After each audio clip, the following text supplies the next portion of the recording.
Hello बच्चों, स्वागत है आप सबका 11th physics mathematical tool lecture number 4 में। तो पिछली क्लास में मैंने कुछ क्वेश्चंस होमवर्क में दिए थे। चलिए उन क्वेश्चंस के सोल्यूशन देखते हैं। ठीक है, आई होप आप लोगों ने किए होंगे और आप देख लेंगे सोल्यूशन तो आपको पूरी तरह से क्लियर हो जाएगा। तो सबसे पहले मैंने दिया था पहला क्वेश्चन cos 75 की वैल्यू। तो cos 75 की वैल्यू हम कैसे निकालेंगे? इसको हम लिखेंगे cos 45 प्लस 30, है ना। अब लगाएंगे हम लोग cos a प्लस बी का formula, cos a plus b का formula, cos a cos b plus minus sine a sine b। इस फार्मूले को अप्लाई करेंगे इधर।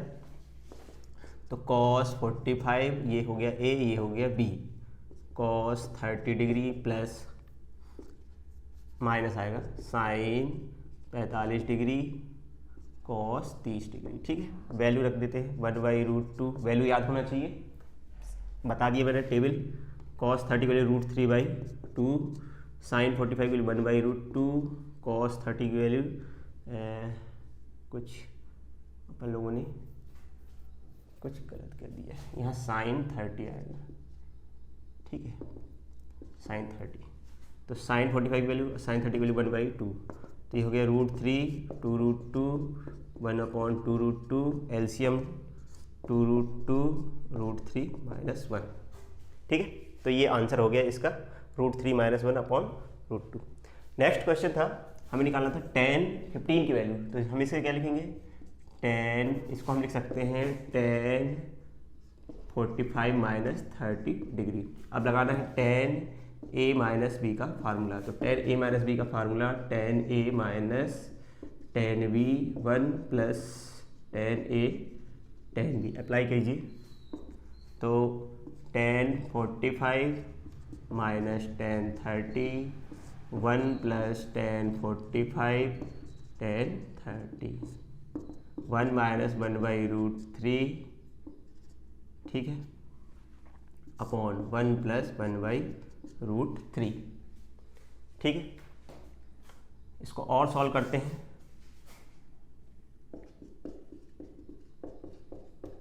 ठीक है, इसको और सॉल्व करते हैं। एलसीएम ले लो, √3 माइनस 1 अपॉन √3, नीचे √3 प्लस 1 अपॉन √3, √3 ने √3 को मार दिया, तो क्या बचा? √3 माइनस 1, √3 प्लस 1। रेशनलाइज कर दो, परमेयीकरण कर दो, √3 माइनस 1 से ऊपर नीचे मल्टीप्लाई करो, तो क्या बन जाएगा? √3 माइनस 1 का होल स्क्वायर अपॉन √3 का स्क्वायर माइनस 1 का स्क्वायर। ठीक है, ये तो बनता है। अब इसको सॉल्व कर लो। a माइनस बी का फार्मूला √3 का स्क्वायर प्लस 1 का स्क्वायर माइनस 2 √3 इंटू 1, नीचे √3 का स्क्वायर 3 माइनस 1। ठीक है, ये क्या आएगा? 3 प्लस 1 माइनस 2 √3 अपॉन 2। ठीक, ये 4 हो गया, 4 √3, 4 माइनस 2 √3/2, 2 कॉमन लेके काट देना, तो ये इसका आंसर होगा 2 माइनस √3। ये tan 15 की वैल्यू है। नेक्स्ट क्वेश्चन है हमारे पास, नेक्स्ट क्वेश्चन है cos 15 की वैल्यू निकालना है। cos 15 की वैल्यू, cos फिर लगाओ इसमें cos a माइनस बी का फार्मूला लगाना ना, तो cos 45 माइनस 30 डिग्री। ठीक है, तो लगा सकते हैं अपन लोग फार्मूला इस पर, कौन सा? cos a माइनस बी का। cos a माइनस बी का होता है cos a cos b plus sine a sine b। इसको सॉल्व करें तो आई थिंक सो यही है आंसर इसका, ये आंसर। लेकिन इधर पे क्या आएगा? प्लस आ जाएगा। ठीक है, तो डायरेक्ट लिख देता हूँ, √3 प्लस 1 अपॉन 2√2। पूरा वैल्यू रख के सॉल्व करें, इसी की जैसे बिल्कुल यहाँ पे प्लस है। ठीक है, अब नेक्स्ट है tan 15, 105, tan 105 है ना।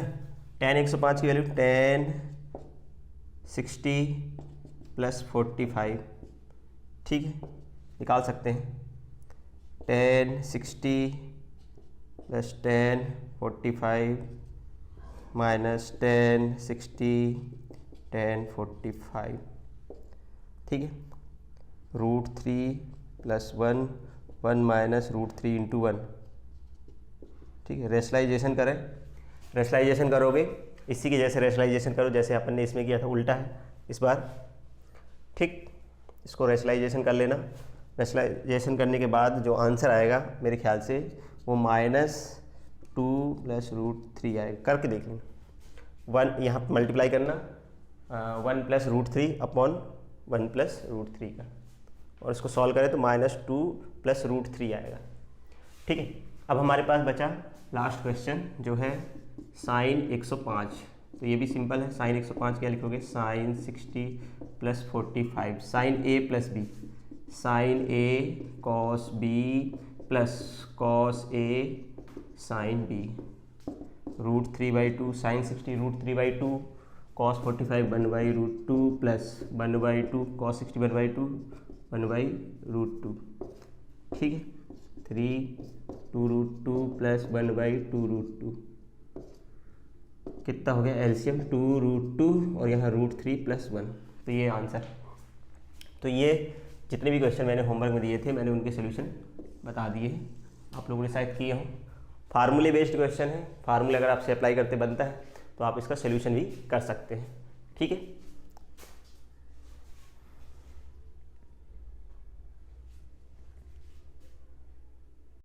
चलिए अब हम बात करते हैं डिफरेंशियल कैलकुलस की। डिफरेंशियल कैलकुलस में डिफरेंशिएशन और इंटीग्रेशन आता है, और ये बहुत ही इंपॉर्टेंट होता है क्लास 11th और 12th के बच्चों के लिए। ठीक है, क्योंकि 11th में जो डिफरेंशिएशन सिखाया जाएगा वो 12th में यूज़ होगा। तो सबसे पहले हम लोग देखते हैं डिफरेंशिएशन। बेसिकली हम लोग डिफरेंशिएशन करते किसका है, डिफरेंशिएशन हम लोग करते हैं फंक्शंस का। तो हम लोग देखें फंक्शन क्या होते हैं। सबसे पहले हम लोग फंक्शन पे थोड़ा सा डिस्कस कर लेते हैं। फंक्शन, ठीक है, फंक्शन फंक्शन फंक्शन क्या होता है। बेसिकली अगर मैंने लिखा y = x² + 1, या मैंने लिखा y = sin x, या मैंने लिखा y = x³, समझ रहे हैं, कुछ भी मैंने लिखा, तो इसमें देखिए जो y है वो x पे डिपेंड कर रहा है। क्यों, x की वैल्यू अगर हम पुट करेंगे यहाँ पे y = x² + 1, जैसे मैंने x की वैल्यू 1 रखा तो y की वैल्यू क्या मिलेगी, 1 का स्क्वायर + 1, वो मिलेगी 1 + 1 2। जैसे मैंने x की वैल्यू 2 रखा तो y की वैल्यू क्या मिलेगी, 2 का स्क्वायर + 1, तो 4 + 1 5। समझ रहे, मतलब जैसे जैसे हम x को चेंज करेंगे y चेंज होगा। समझ रहे, मतलब जो y है वो किस पे डिपेंड कर रहा है, x पर डिपेंड कर रहा है। x को बदलेंगे, x की वैल्यू मैंने 1 रखा तो y की वैल्यू क्या मिली, 2 मिली। जब मैंने x की वैल्यू 2 रखी तो y की वैल्यू 5 मिली। तो जैसे जैसे एज द x चेंजेस, जैसे जैसे x चेंज होता है वैसे वैसे y भी चेंज होता है। इसका मतलब हम ऐसा कह सकते हैं कि हम कह रहे हैं इधर पे y डिपेंड्स ऑन x। इस चीज़ को मैथमेटिक्स में लिखने का मतलब होता है y depends on x means होता है y is a function of x, y is a function of x, है ना। x बदलेगा तो y बदलेगा, तो y डिपेंड्स ऑन x, तो y is a function of x। तो जो भी चीज़ें y = sin x, यहाँ भी y जो है वो x पे डिपेंड कर रहा है, y = x³, यहाँ y जो है x पे डिपेंड कर रहा है। x जैसे जैसे x चेंज होगा y भी क्या होगा, चेंज होगा। इसे हम कहते हैं y = fx, या y is a function of, ऐसा हम लोग लिखते हैं y is a function of x। ठीक है, तो हमें जितने भी फंक्शन मिलेंगे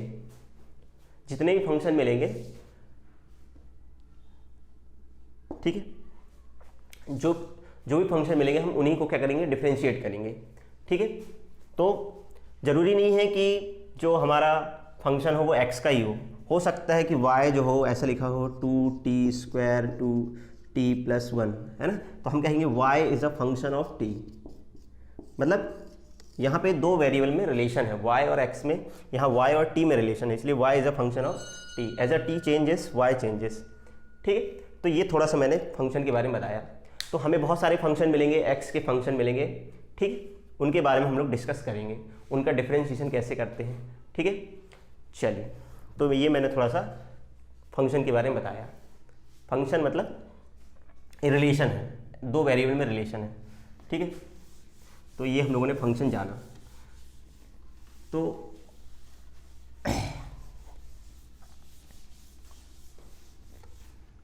अब तो इस चीज को हम लोग लिखते कैसे, जैसे मैंने बताया y is equal to F X, ये लिखा मैंने y is equal to F X, ठीक है। अब क्या होता है, जैसे जैसे x चेंज होगा y भी चेंज होता है, ठीक है। तो अब देखो इसका डिफरेंशिएशन कैसे करते हैं। डिफरेंशिएशन हम जो करते हैं, या डिफरेंशिएशन y का differentiation D Y upon D X, तो हम d अपॉन डी एक्स दोनों तरफ ऐसे कर देते हैं। y का डिफरेंशिएशन x के रिस्पेक्ट में, ये डिफरेंशिएशन का साइन है d अपॉन डी एक्स, ठीक है, dy अपॉन डी एक्स। इसको हम लोग कहते हैं एफ डैश एक्स, या फिर हम इसे एफ डैश एक्स बोल रहे हैं, या फिर हम इसे y डैश कहते हैं। ये डिफरेंशिएशन है, क्या कर रहे हैं हम लोग, y का डिफरेंशिएशन x के रिस्पेक्ट में। अभी डिफरेंशिएशन करते कैसे हैं ये मैं अभी बताऊंगा। अभी तो मैं बता रहा हूँ कि डिफरेंशिएशन का या डिफरेंशिएशन को हम लिखते कैसे हैं, ठीक है, ये बता रहा हूँ। तो हम d अपॉन डी एक्स, जब भी y का डिफरेंशिएशन करना है x के रिस्पेक्ट में, ये क्या है, differentiation of y with respect to x।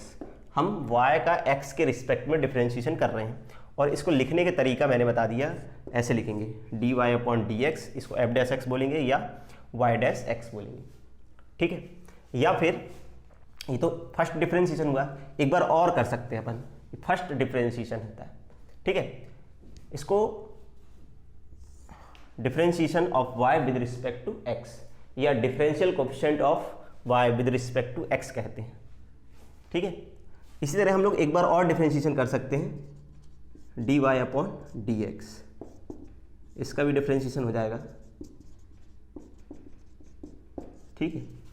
तो इसको लिखते हैं D square Y upon D X square, ये सेकेंड डिफरेंशिएशन हो गया। इसको लिखते हैं एफ डबल डैश एक्स, या फिर हम इसे बोलेंगे वाई डबल डैश, ठीक है। ये y का हमने फर्स्ट टाइम डिफरेंशिएशन किया तो y डैश या dy अपॉन डी एक्स या f डैश एक्स, जो भी मिल जाए। इसी तरह जब हम इसका एक बार और डिफरेंशिएशन करेंगे dy अपॉन डी एक्स का, d अपॉन डी एक्स, ये डिफरेंशिएशन का साइन है d अपॉन डी एक्स, ठीक है। इसको हमने डिफरेंशिएट किया तो इसको y double dash D square Y upon D X square या f डबल डैश एक्स। ऐसे हम आगे भी कर सकते हैं, 3 बार 4 बार 5 बार डिफरेंशिएशन कर सकते हैं, ठीक है। ये तो हम लोगों ने बात की डिफरेंशिएशन का नोटेशन, या डिफरेंशिएशन को हम लोग रिप्रेजेंट कैसे करते हैं, या लिखने का तरीका क्या होता है डिफरेंशिएशन का। अब हम लोग बात करें डिफरेंशिएशन का मीनिंग क्या है, मीनिंग ऑफ डिफरेंशिएशन, ठीक है, ये समझते हैं, ये बहुत इंपॉर्टेंट है। मीनिंग ऑफ डिफरेंशिएशन या differential coefficient of function, meaning of differentiation, या फिर इसको बोलते हैं डिफरेंशियल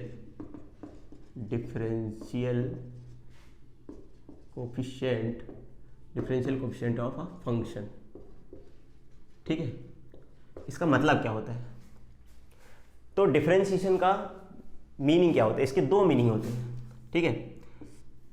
इसके दो मीनिंग होते हैं। एक देखिए, पहला मीनिंग, ये जो पहली मीनिंग है ये रेट ऑफ चेंज बताती है, ठीक है, रेट ऑफ चेंज को बताती है, रेट ऑफ चेंज। इसको D Y upon D X को हम लोग बोलते हैं rate of change, rate of change in Y with respect to X, ठीक है। जब एक्स चेंज हो रहा है तो वाई भी चेंज हो रहा है, तो किस रेट से वाई चेंज हो रहा है, रेट ऑफ चेंज का, ठीक है। अच्छा, मान लेते हैं, देखिए मान लो y is equal to F X है, ये हमारे पास फंक्शन है y is equal to F X. तो जैसे जैसे x चेंज होता है, जैसे जैसे x चेंज होगा, ठीक है, x चेंज होता है, सपोज करो x कितना चेंज हो गया, x से delta x plus delta x हो गया, ठीक है, x में इंक्रीज हो गया, पहले x था y is equal to F X, अब x में हमने डेल्टा x का चेंज कर दिया, तो y भी चेंज होगा। अगर x में डेल्टा x का चेंज हो रहा है तो y में भी कुछ चेंज होगा। सपोज करो वो चेंज हो गया y प्लस डेल्टा एक्स हो गया, समझ रहे? तो y में कितना चेंज हो गया, delta plus delta.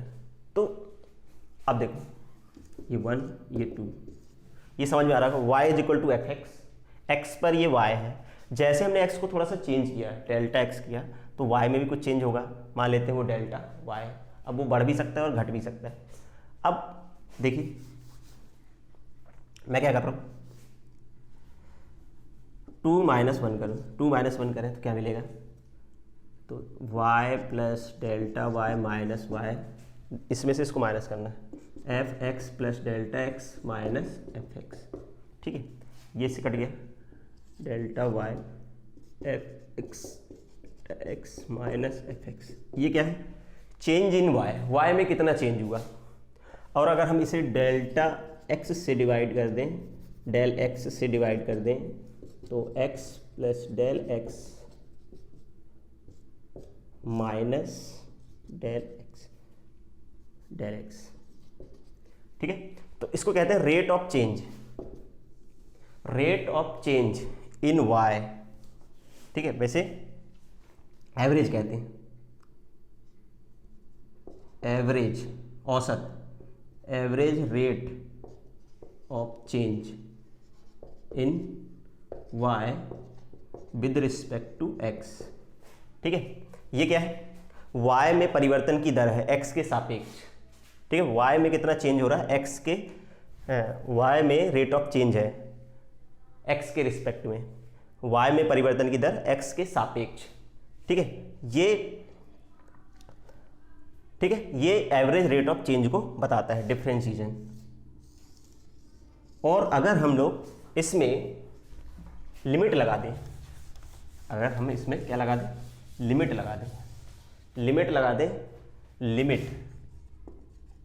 Limit delta x tends to 0, तो dy अपॉन डेल y अपॉन del x is equal to limit delta x tends to 0 F x plus delta x minus F X upon delta x। तो इस चीज़ को हम लोग लिख देते हैं dy अपॉन dx, ठीक है, limit delta x tends to 0 x plus delta x minus F X upon delta x, ठीक है, ये कौन सी चेंज है, एवरेज रेट ऑफ चेंज, इसको हम लोग बोलते हैं instantaneous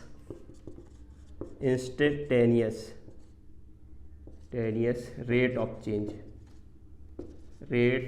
change in y with respect to x, ठीक है, ये क्या है, एवरेज रेट ऑफ चेंज, ठीक है, औसत दर है, y में परिवर्तन की दर औसत दर है x के सापेक्ष। अब जब हम लिमिट लगाते हैं, डेल्टा x बहुत छोटा हो जाए, डेल्टा x यदि बहुत छोटा है तो ये इंस्टेंटेनियस बन जाता है, तात्क्षणिक बन जाता है, इंस्टेंटेनियस रेट ऑफ चेंज। तो डिफरेंशिएशन का ये मीनिंग होता है dy upon dx, basically rate of change बताता है, ये एवरेज रेट ऑफ चेंज को बताता है, ये किसको बताता है, ये बताता है इंस्टेंटेनियस, ठीक है। जैसे तुम लोग पढ़ते आ रहे हो, जो v होता है वो ds अपॉन dt होता है, मतलब विस्थापन में परिवर्तन की दर समय के सापेक्ष, rate of change in displacement with respect to time, इसे हम क्या कहते हैं, वेलोसिटी कहते हैं वेलोसिटी, ठीक है। इस तरह एक्सेलरेशन अपन पढ़ते आ रहे हैं, dv अपॉन dt, ये क्या है, ये वेलोसिटी में रेट ऑफ चेंज है विद रिस्पेक्ट टू टाइम, उसको हम क्या कहते हैं, एक्सेलरेशन, ठीक है। विस्थापन में परिवर्तन की दर समय के सापेक्ष वेग कहलाता है, rate of change in displacement with respect to time velocity, rate of change in velocity with respect to time is called acceleration, वेग में परिवर्तन की दर क्या कहलाता है, त्वरण। ये जो है ये तात्क्षणिक है, इंस्टेंटेनियस है, इंस्टेंटेनियस रेट ऑफ चेंज है, इंस्टेंटेनियस रेट ऑफ चेंज, ठीक है, इंस्टेंटेनियस बताता है, ठीक है। अभी तो हम लोग सीखा नहीं करते कैसे डिफरेंशिएट, बाकी मैं कॉन्सेप्ट बता रहा हूँ कि ds अपॉन dt और dv अपॉन dt ये क्या है, रेट ऑफ चेंज है। अभी इसको और डिटेल में अपन लोग पढ़ेंगे, ठीक है, जब मोशन इन स्ट्रेट लाइन पढ़ेंगे। अभी तो मैंने सब समझाया है। एस मतलब displacement upon time, displacement upon time क्या होता है, वेलोसिटी, है ना। विस्थापन में परिवर्तन की दर, rate of change in displacement is called velocity, rate of change in velocity is called acceleration, वेग में परिवर्तन की दर को त्वरण कहते हैं। ये चीज़ें हम लोग पढ़ चुके हैं। अब इसको दूसरे हम लैंग्वेज में समझ रहे हैं, डिफरेंशिएशन के टर्म में समझ रहे हैं। तो मीनिंग अपन डिफरेंशियल कोएफिशिएंट या अवकल गुणांक, ठीक है, अवकल गुणांक या अवकलन, ठीक है, अवकलन का हम लोग क्या समझ रहे हैं, ये हमने मैथमेटिकल या बोल सकते हैं इसको, इसकी डिफरेंस मीनिंग समझ रहे हैं, इसका मतलब क्या होता है। तो इसका पहला मतलब होता है रेट ऑफ चेंज, है ना, परिवर्तन की दर। क्या होता है? परिवर्तन की दर। तो डिफरेंशिएशन क्या बताता है? परिवर्तन की दर बताता है। किसमें? y में परिवर्तन की दर। किसके सापेक्ष? x के सापेक्ष, ठीक है। जिसके रिस्पेक्ट में डिफरेंस है उसके रिस्पेक्ट में चेंज को बताता है। तो ये तो एक मीनिंग हो गई। अब अगली मीनिंग देखें हम लोग, वो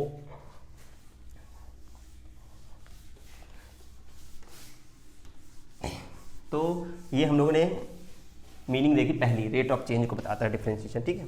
अगला है जो डिफरेंशिएशन है दूसरा, ये बताता है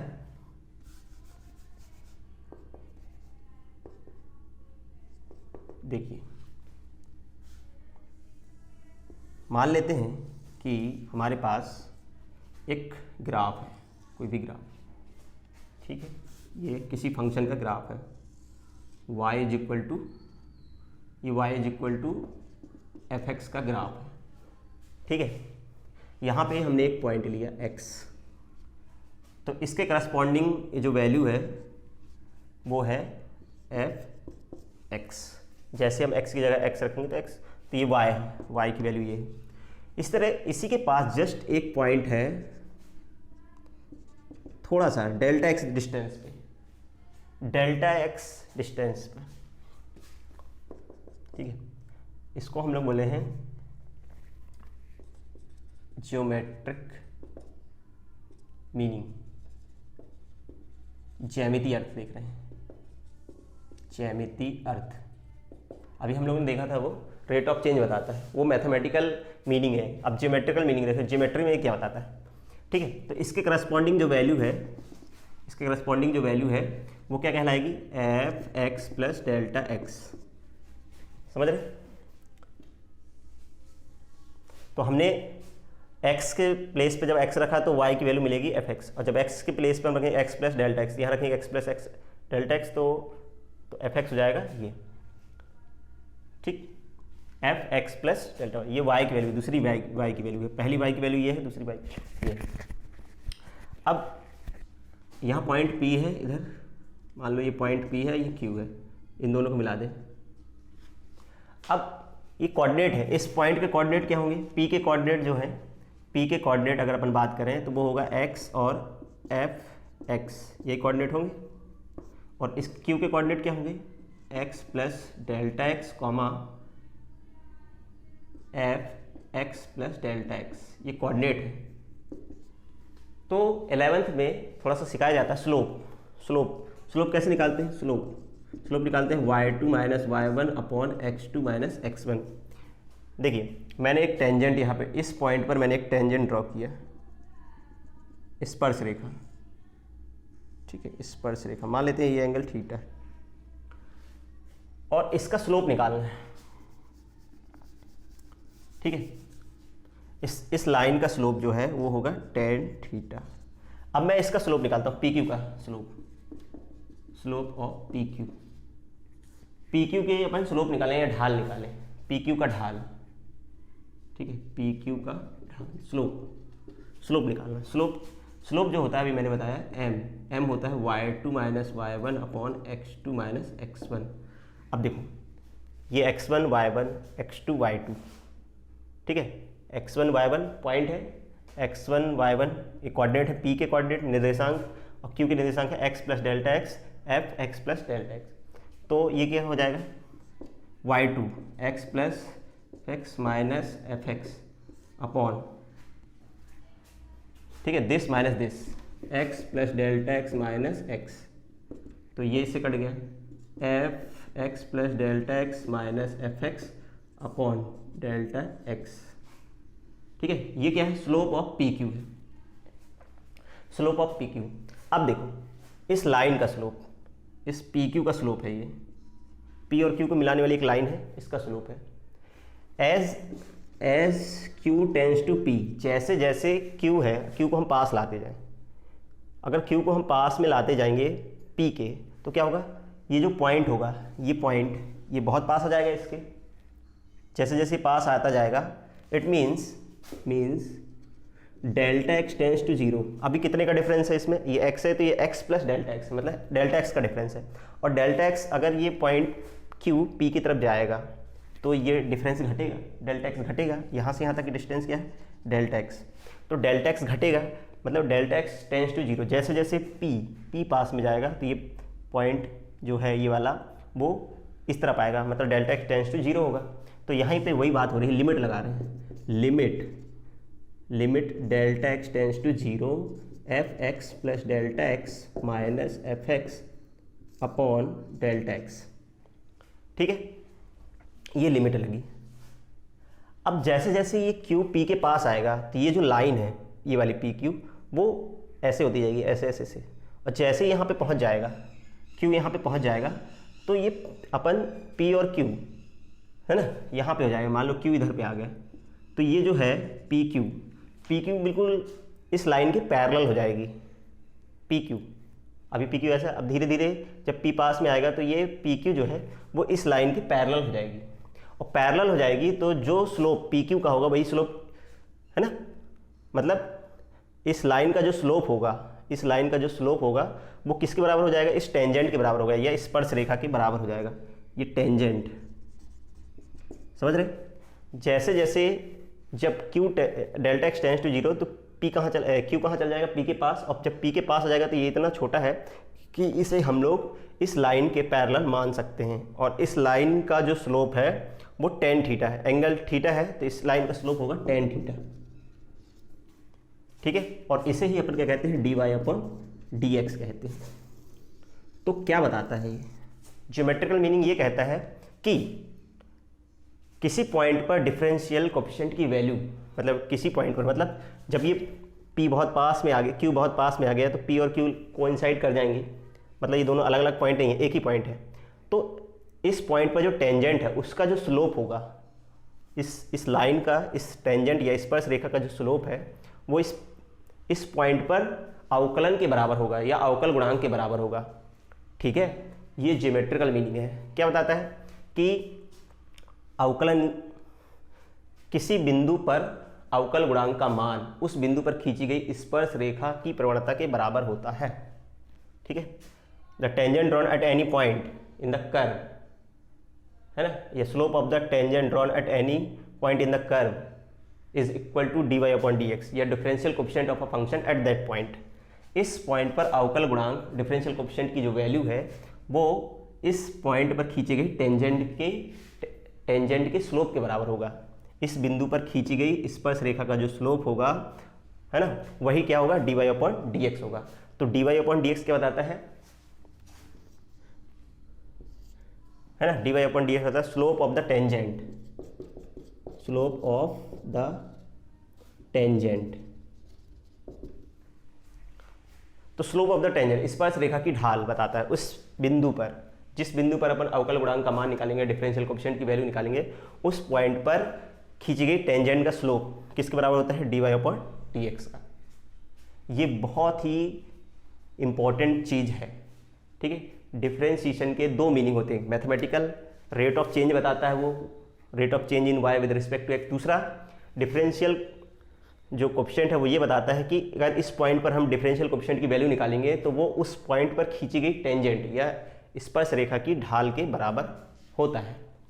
ठीक है, तो ये डिफरेंशिएशन का ज्योमेट्रिकल और मैथमेटिकल मीनिंग मैंने बताया। अब देखते हैं डिफरेंशिएशन करते कैसे हैं। ठीक है, चलिए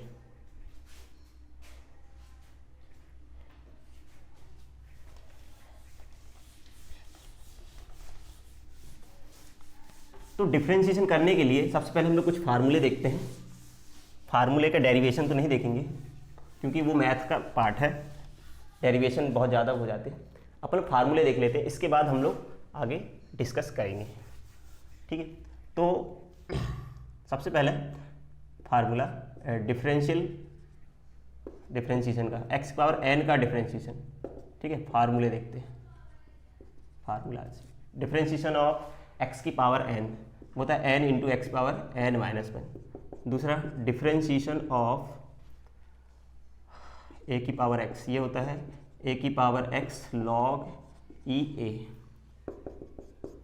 डिफरेंशिएशन ऑफ log x, ये होता है 1/x। Differentiation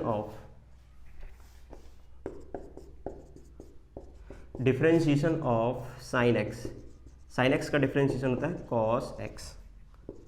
differentiation of cos x, ये होता है माइनस साइन x।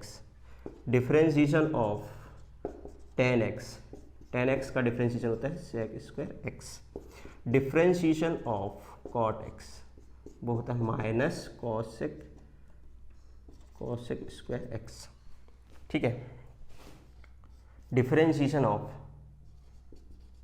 चलिए यहाँ पर लिख देता हूँ, डिफरेंशिएशन ऑफ sec x, वो होता है sec square x। Differentiation of cosec x, ये होता है माइनस इसका होता है sec x into ten x, और इसका होता है cosec x into cot x, ठीक है। ये और एक फार्मूला और बता देता हूँ, जो उसका डेरिवेशन भी बाद में बता दूंगा। रूट x का डिफरेंशिएशन होता है 1/2 रूट x, ठीक है। और देख लेते हैं x का डिफरेंशिएशन 1, अभी मैं इन दोनों को सॉल्व करके भी बता दूंगा। तो एज अ फार्मूला इनको याद कर लें, ये बहुत इंपॉर्टेंट है, ठीक है। और ये तो हमें याद करना ही करना है। ये बात की डिफरेंशिएशन के बेसिक फार्मूले हैं, फंडामेंटल, ठीक है। ये हमें याद रखने हैं। ये डिफरेंशिएशन के फार्मूले कि x की पावर n का डिफरेंशिएशन क्या होगा, ये ठीक है।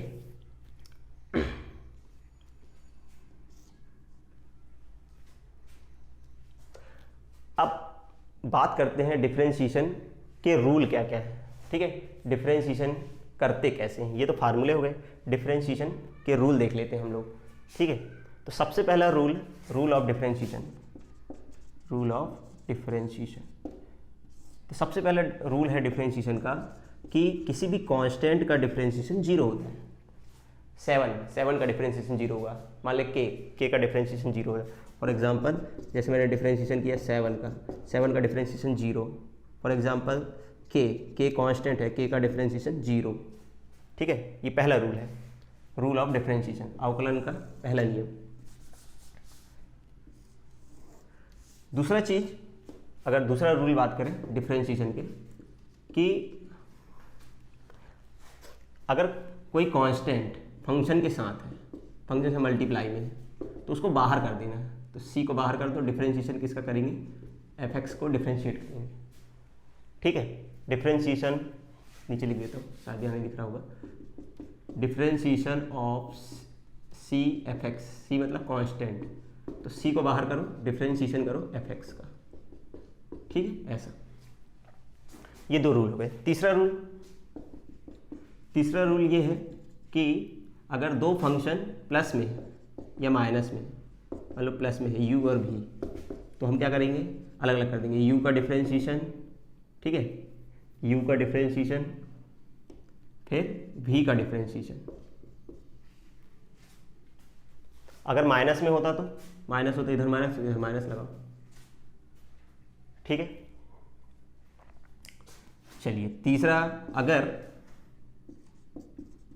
दो फंक्शन मल्टीप्लाई में है, u इंटू वी, ये fx इंटू जी एक्स भी लिख लेते हैं। मैंने दो फंक्शन, एक को u मान लिया, एक को v मान लिया। तो अब इसमें क्या करते हैं, पहले फंक्शन को छोड़ के सेकंड फंक्शन को डिफरेंशिएट करो, ये फर्स्ट ये सेकंड, फिर सेकंड को छोड़ के फर्स्ट को डिफरेंशिएट करो। ये मल्टीप्लाई वाला रूल है, ठीक है, ये करना है। फोर्थ है, अगर डिवाइड में है, रेशो में है, दो फंक्शन है और रेशो में है, तो अपन क्या करते हैं, इसमें इसमें करते हैं अपन न्यूमिनेटर और ये डिनोमिनेटर, ठीक है। तो डिनोमिनेटर का स्क्वायर डिनोमिनेटर को छोड़ के न्यूमिनेटर का डिफरेंशिएशन माइनस न्यूमिनेटर को छोड़ के डिनोमिनेटर का डिफरेंशिएशन, अंश बटे हर का वर्ग, हर को छोड़े अंश का अवकलन माइनस अंश को छोड़े हर का अवकलन, ठीक है। मतलब v का स्क्वायर v को छोड़ के u का डिफरेंशिएशन u को छोड़ के v का डिफरेंशिएशन, ठीक है। ये मैंने एक साथ पूरे रूल बता दिए, फार्मूले बता दिए हैं। अब इनको अप्लाई कैसे करना है वो हम लोग देखेंगे, ठीक है। तो सबसे पहला रूल जो है वो याद रखें, कांस्टेंट का डिफरेंशिएशन 0 होता है। अगर कांस्टेंट किसी फंक्शन के साथ मल्टीप्लाई में है तो कांस्टेंट को बाहर कर दो, ठीक है, कांस्टेंट को बाहर कर दो। फॉर एग्जांपल जैसे मेरे को करना है डिफरेंशिएशन 7x² का, तो मैं क्या करूँगा, 7 को बाहर करके किसको डिफरेंशिएट करूँगा, x² करेंगे। अभी करते कैसे हैं डिफरेंशिएशन वो हम लोग अब देखते हैं, ठीक है। चलिए, तो फार्मूले हमें याद रखने हैं, तो बेसिक से स्टार्ट करते हैं, बेसिक, बिल्कुल बेसिक, ठीक है। चलिए अब बिल्कुल बेसिक से स्टार्ट करते हैं, ठीक है, कि डिफरेंशिएशन करते कैसे। तो x⁻n, सबसे पहला जो फार्मूला है x⁻n वो होता है n इंटू x⁻n-1। तो बिल्कुल बेसिक से स्टार्ट, जैसे मान लो सपोज करो हमें करना है y फर्स्ट एग्जांपल है x⁻3 का डिफरेंशिएशन करना है, ठीक है। तो यहाँ n की जगह कितना है 3, तो डिफरेंशिएट करें, दोनों तरफ डिफरेंशिएशन का साइन लगा दिए, ठीक है। अब n की जगह 3 है तो 3x⁻3-1, तो 3 इंटू x⁻2, बिल्कुल सिंपल। सेकेंड एग्जांपल करें, मान लो x की पावर मान लो करना है हमें, x की पावर, बिल्कुल सिंपल x की पावर मान लो हमें करना है -3, तो क्या करोगे, -3x⁻3, उसमें से एक पावर माइनस कर दो, तो -3x⁻-4, या फिर हम इसे लिख सकते हैं -3 या अपॉन में x⁻4। तो ये डिफरेंशिएशन हो गया, ठीक है। पावर क्या करना है इसमें, पावर को आगे करना है, पावर में से एक माइनस कर देना है। जैसे -3 था, पावर आगे किए, उसमें से एक माइनस कर दिए, तो -3 में से एक माइनस करेंगे तो -4 हो जाएगा, होगा। और कर लेते हैं, जैसे अभी मैंने बताया था एग्जाम्पल नंबर 3, ठीक है। मान लो y = √x का करना है, तो डिफरेंशिएशन ऑफ y कर दिए √x मतलब होता है x की पावर हाफ, तो पावर आगे n आगे, उसमें से माइनस करें 1/2 -1, 1/2 x⁻-1/2 है ना, एलसीएम लेके सॉल्व करना, ये 1/x⁻1/2, तो और 1/2 को क्या लिख सकते हैं अपन, 2 इंटू x⁻1/2, तो x⁻1/2 को अपन लिख सकते हैं √x। तो डिफरेंशिएशन ऑफ √x, अभी मैंने बताया इसको बिल्कुल रट लें, मैंने एज अ फार्मूला भी लिखाया था, √x का डिफरेंशिएशन 1/2 √x होता है, ठीक है। तो ये डिफरेंशिएशन ऑफ √x हो गया। इसी तरह डिफरेंशिएशन ऑफ x, अभी मैंने लिखाया था differentiation of x, differentiation of yx है ना, y = x का डिफरेंशिएशन dy/dx, हमने दोनों तरफ डिफरेंशिएशन किया, x इसकी पावर कितनी 1, तो n की जगह पर 1 into x⁻1-1, 1 into x⁻0, 1 into x⁻0 मतलब 1, मतलब x का x के रिस्पेक्ट में डिफरेंशिएशन कितना होता है 1, ये याद रखना है। एक फार्मूला ये याद रखना है और एक फार्मूला ये याद रखना है, x का x के रिस्पेक्ट में डिफरेंशिएशन 1 होता है, ठीक है। नेक्स्ट 5 देखें एग्जाम्पल। अब मान लो इसके साथ कोई भी कोफिशिएंट है मल्टीप्लाई में, ये देखो मैंने बताया था अभी, इसका सोल्यूशन करें, डिफरेंशिएट करना है, तो डिफरेंशिएशन का साइन लगा दिए दोनों तरफ। अब मैंने क्या बताया था, सेकंड रूल क्या है, अगर किसी फंक्शन के साथ कोफिशिएंट मल्टीप्लाई में है उसको बाहर कर देना है, तो 2 को बाहर कर दो, किसका डिफरेंशिएशन x⁻5 का, जो कांस्टेंट है उसको बाहर कर दो और जो बचे उसका डिफरेंशिएशन कर दो, 2 x⁻5 का 5 इंटू x⁻5-1, तो 2 5 इंटू x⁻4, तो 10x⁻4, ठीक है, ये हो गया। फॉर एग्जाम्पल मान लो हमको करना है 4 sin x का करना है, तो कैसे करेंगे? डिफ्रेंशिएशन 4 sin x, 4 को बाहर कर दो, किसका डिफ्रेंशिएशन कर दो? sin x का, है ना।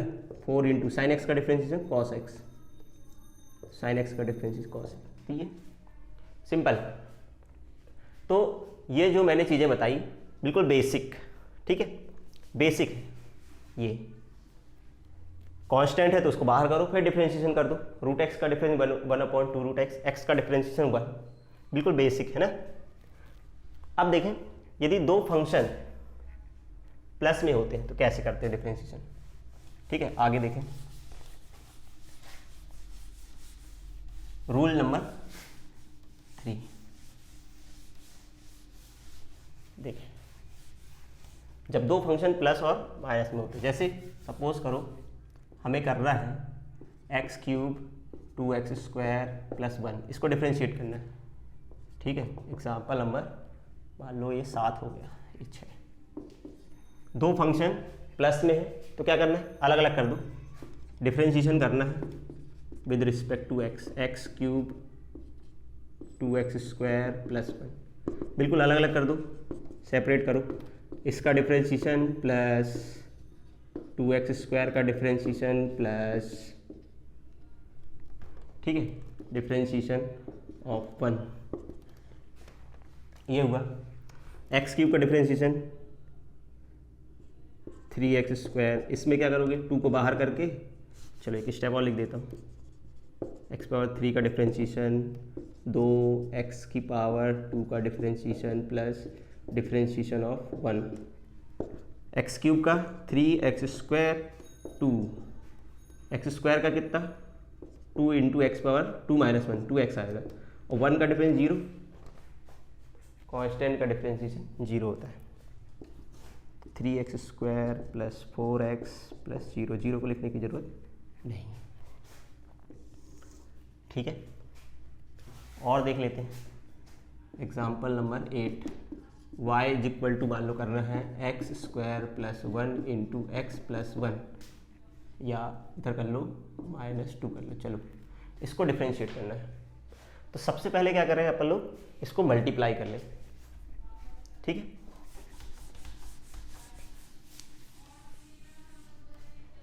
इसको मल्टीप्लाई कर लो, x का इससे x⁻3, इसका इससे -2x², इसका इससे +x, इसका इससे -2। अब इसको डिफ्रेंशिएट कर लो, dy/dx, डिफ्रेंशिएशन करें x⁻3 2x², x -2, अलग अलग डिफ्रेंशिएट करो। x³ का डिफ्रेंशिएशन, इसका डिफ्रेंशिएशन होगा 2 को बाहर कर दो, x² को डिफ्रेंशिएट कर दो, फिर x का डिफ्रेंशिएशन, फिर 2 का डिफ्रेंशिएशन। इसका डिफ्रेंशिएशन कितना होगा? 3x² + 2, 2x, x का 1 और 2 का 0, है ना। तो 3x² - 4x + 1, ये हो गया डिफ्रेंशिएशन। तो ये हम लोगों ने देखा डिफ्रेंशिएशन करते कैसे, ठीक है, बेसिक बेसिक। तो आज के लिए इतना ही काफ़ी है, बेसिक था, थोड़ा सा इसे रिपीट करिए अगली क्लास में, ताकि आपको आगे समझ में आएगा। मल्टीप्लाई वाले दो फंक्शन मल्टीप्लाई में होते तो कैसे डिफरेंशिएट करते हैं, डिवाइड में होते तो कैसे करते हैं, और डिफरेंशिएशन का यूज़ क्या है, ठीक है, वो हम नेक्स्ट लेक्चर में देखेंगे। आज मैं कुछ क्वेश्चंस होमवर्क दिए दे रहा हूँ, आपको करने हैं, वो क्वेश्चंस ट्राई करने हैं, ठीक है। तो कुछ क्वेश्चंस मैं होमवर्क में दे रहा हूँ। तो सबसे पहला, ये तो मेरे ख्याल से था 8th, देख लेना नंबर जो भी है। अब होमवर्क, सबसे पहला क्वेश्चन देखो, y = 3, ठीक है, इसको डिफरेंशिएट करना है। y = x⁻- 5/6। तीसरा, y = x³ + x + 1 into x -2, चलो -2, इसको डिफरेंशिएट करना है। और y = x³ + x² + x/x, ठीक है। और क्वेश्चन ये दे, जैसे y is equal to X cube plus 4 sine X plus log X plus 5, y is equal to sec square X, ठीक है, tan square X plus 4x minus sine X. ठीक है, ये क्वेश्चन आप लोग ट्राई करिएगा। 6 क्वेश्चन मैंने homework में दिए हैं, इनको हम लोग नेक्स्ट क्लास में डिस्कस करेंगे। नोट कर लीजिए क्वेश्चन होमवर्क में, बहुत सिंपल है, कर सकते हैं आप लोग। ठीक है, चलिए तब तक के लिए गुड बाय।